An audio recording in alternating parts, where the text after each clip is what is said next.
Yeah, I'll react to that, sure. Okay, guys. I am trying to learn more about European governments and elections, the EU, and just individual countries in Europe, how your elections and governments work. We're doing France now, France election video. I just finished a British election video. The Labour is now in power. Rishi Sunak is out, and the Conservatives are out. And we're doing France now. So I hope you're ready to learn, or at least help teach me what's going on here. Let's go. French election results explained. The presidential election. The French General Assembly election results for the first round are in. And let's face it, for the second time within a month, it's bad news for the French president, Emmanuel Macron. But bear in mind that these are not the presidential elections, but rather the parliamentary ones, meaning that Macron will stay as president until 2027 as planned. But before we dive into the results, let's quickly explore how the elections in France actually work and why there are two rounds with two different dates. Okay. France uses a system called the two-round system, with candidates divided based on their constituencies. In the first round, on June the 30th, citizens voted for the candidates and their respective parties within their constituencies. There are two possible outcomes in the first round. Either a single candidate receives 50% or more of the votes, or none of the candidates reaches this threshold. If a candidate receives 50% or more, they automatically become a member of the National Assembly, a result known as an absolute majority vote. In this case, there will be no second round.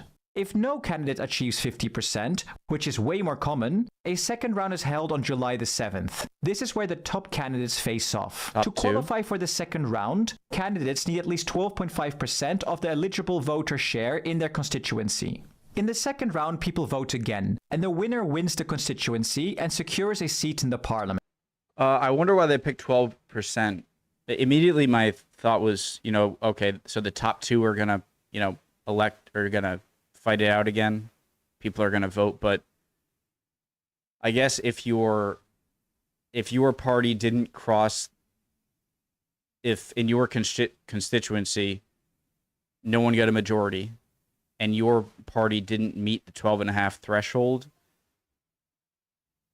you might still, like, your second choice might not be the top two. So I guess that makes sense that you wouldn't just have the top two. Right? Okay. All right. The example on the screen, and the winner wins the constituency and secures a seat in the parliament. The example on the screen shows 3 parties in the runoff, but it is way more common to see only 2. There are 577 constituencies, meaning 577 seats. Thus, 289 seats are required for a majority. So what do the first round results look like? In terms of percentages, in 4th place with 7% of the vote, we have the Republicans, who stand for traditional conservative values, emphasizing economic liberalism, reduced government intervention, and strong national security policies. Oh my God. I'm kind of glad that, because often the terms like Democrat or Democrat Socialist or Republican in certain European, the parties in certain European nations mean something totally different than what I think of as a conservative or a Republican or Democrat. So I think it's going to be easier for me knowing that Republican in French, similar as the Republicans over here. In 3rd place, with 21% of the vote, we have Macron's centrist Ensemble, who stand for pro-European Union policies, economic reforms aimed at boosting competitiveness and innovation, and a progressive social agenda that includes environmental sustainability. In 2nd place, with 28% of the vote, we have the left-wing New Popular Front, also called NFP. The NFP is a broad left-wing alliance created as the successor of the new Ecological and Social People's Union. It is composed of various smaller socialist, communist, and green parties. The NFP stands for social justice, environmental sustainability, increased social welfare programs, and reduced economic inequality. And in 1st place, with 34% of the vote, there's Le Pen's and Bardella's National Rally, plus their allies, who stand for nationalist and anti-immigration policies, prioritizing French sovereignty over EU integration, advocating for strict law and order measures, and economic protectionism to support French businesses. You know what is a trend I'm noticing that I'm not very loving that it just be is that around the world and in Europe, it seems like in the EU elections, it seems like the more centrist parties are losing the seats, and the more, I don't like to use the terms extreme or fringe. They have just the more clearly like left wing, very left wing or very right wing parties are gaining, and the centrist parties I'm noticing are shrinking and not getting as much support, which I just think it doesn't spell it.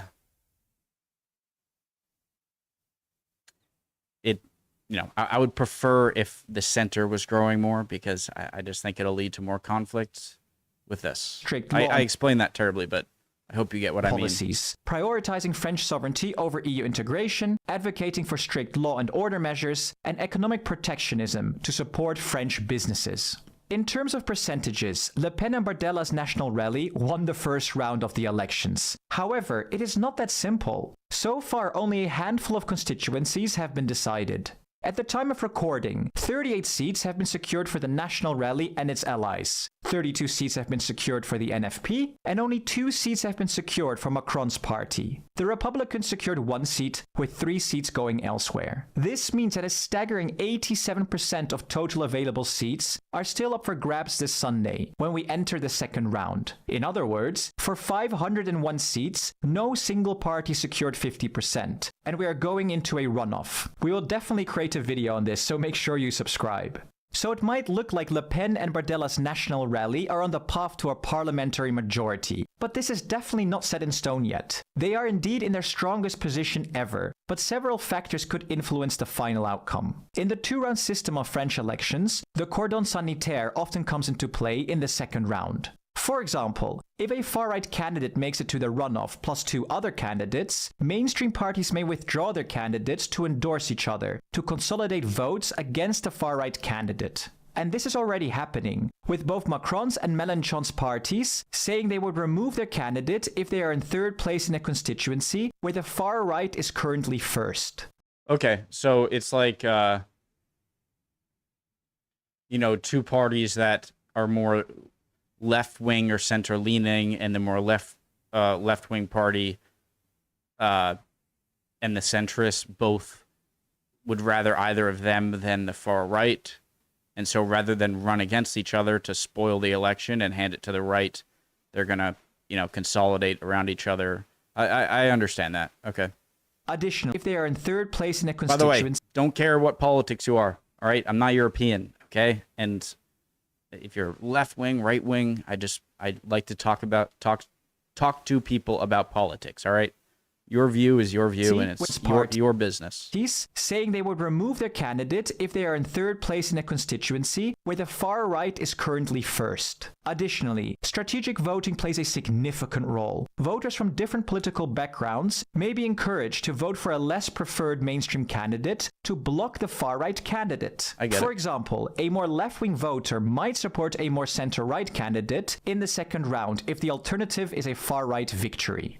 So what will happen? We see 2 scenarios. Firstly, come Sunday, the National Rally secures at least 289 seats, achieving an absolute majority in the National Assembly. In this case, Jordan Bardella would become the Prime Minister. This scenario would result in cohabitation, where the president and the prime minister come from different political parties. Cohabitation can lead to political tension and policy gridlock, as the executive and the legislative branches may have conflicting agendas. Second, come Sunday, no French party secures an absolute majority. Even if the National Rally wins the most seats, the National Rally... Wait a second. So would that be like Biden and Trump being like president and vice president together or something? Or would it be like the Republicans in control of the House of Representatives? Like the House of Representatives over here is where they pass the laws onto the Senate that eventually reach the president to sign it into law. But if you have a president that you don't like and you're in charge of the House, then you're not going to pass any of their stuff, obviously, and anything you do want to pass, if it gets to the president's seat, he's gonna not do it, or to the Senate, he's not gonna do it. So I'm making a lot of American politics analogies. I'm not sure if everyone's getting them, but it's just helping me make sense of this. Branches can lead to political tension and policy gridlock, as the executive and the legislative branches may have conflicting agendas. Second, come Sunday, no French party secures an absolute majority. Even if the National Rally wins the most seats, the National Rally's candidate for Prime Minister, Jordan Bardella, has already stated that he won't be Prime Minister without an absolute majority. This would mean two options, scenario 2A and 2B if you will. Macron's Renaissance Party may be able to form an anti-far right bloc together with the NFP, or part of the NFP, or the Republicans. Or... Hold on, sorry, just... okay. Secures an absolute majority. Even if the National Rally wins the most seats, the National Rally's candidate for Prime Minister, Jordan Bardella, has already stated that he won't be Prime Minister without an absolute majority. This would mean two options, scenario 2A and 2B if you will. Macron's Renaissance Party may be able to form an anti-far right bloc together with the NFP, or part of the NFP, or the Republicans. Or, no ruling coalition is formed, meaning that France could face a governmental deadlock. This is an unprecedented situation and would complicate the implementation of major reforms for at least a year, as new legislative elections cannot be called to resolve the impasse until then. French viewers and others, we would love to hear from you. So in order for... does this mean that Macron, the more kind of centrist... How I see that, like in the middle between the far left and the far right, he would have to concede to some demands of the further left parties in order to get in a coalition? Or would the further left party just be so opposed to this that like no haggling would have to happen for them to join together? Resolve the impasse until then. Very interesting. French viewers and others, we would love to hear from you. So let us know in the comments what you think. Ooh, let's check out the comments, guys. I think it's interesting that communists are mainstream, but any party that is anti-immigration is far right. I hate far right, far left. Like far right, far left. These are words that form together make sense. You are further right on the political spectrum or further left on the political spectrum. Obviously, that makes sense, but I feel like people don't usually think of that when they hear that. You know, they think of like, oh, fringe craziness or whatever. I hate politics so much. I think it's fascinating, but I hate how... That's the end of the video. I'd appreciate... I'm going to say a few things, but if you want to leave now or whatever, if you stayed this far, hi guys, love y'all, and I would appreciate any comments down below, and hope you have a good day. I'm not just saying this to like not to avoid controversy of like whether or not people would like my politics or not. I really don't. I hate sugarcoating stuff. I just hate how the media and politics are so far from just being genuine and good faith that I want to fix that fixed more than I care about either party. Like, it drives me insane how the journalism, I think, just is in the trash. I'm not sure how, you know, I'm not old enough to, you know, what it's been like in the past 100 years or whatnot, but I just, more than I hate either party, I hate how politics and journalism and bad faith arguments are made. And I don't know if that's ever going to be able to be fixed, but I really would hope it is fixed.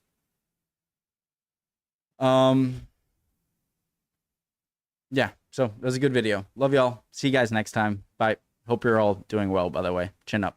Bye, guys.